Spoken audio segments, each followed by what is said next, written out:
కూర్చొని మా ప్రభుత్వం 100 రోజుల్లో ఏం చేసిందని మేము చెప్పడం కాదు, ప్రజల నుంచి కూడా స్పందన రావాలి.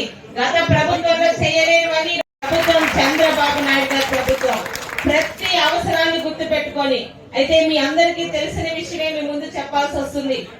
ఈ వరదలు గాని రాకపోయింటే మొన్న వినాయక చవితికి మన ఆడపిల్లలకి ఇచ్చిన సంక్షేమ పథకాల్లో మొదటి సంక్షేమ పథకం అమలు జరగాల్సింది ఉంది. కానీ మీ అందరూ టీవీలో చూశారు, పేపర్లో చూశారు. ఒక తితిలిని ఒక హుద్హుద్ని మనం చూసాం. దానికి మించిన ఇబ్బంది ఈ రోజు విజయవాడలో జరిగింది. విజయవాడ ఎక్కడో కాదు, మన రాష్ట్ర రాజధాని. మనకి తితిలిలో జరిగిన ఇబ్బందికి రాష్ట్రం అంతా ఎలా స్పందించారో, కనీసం మనకు ఒక రోజు 100 రోజుల్లో 3000 పెన్షన్ ని 4000కు పెంచి అమలు చేసి చూపించారు. అలాగే మాట ఇచ్చిన ప్రకారం ఏప్రిల్ నుండి లెక్క కట్టి 7000 రూపాయలు ఇచ్చి చూపించారు.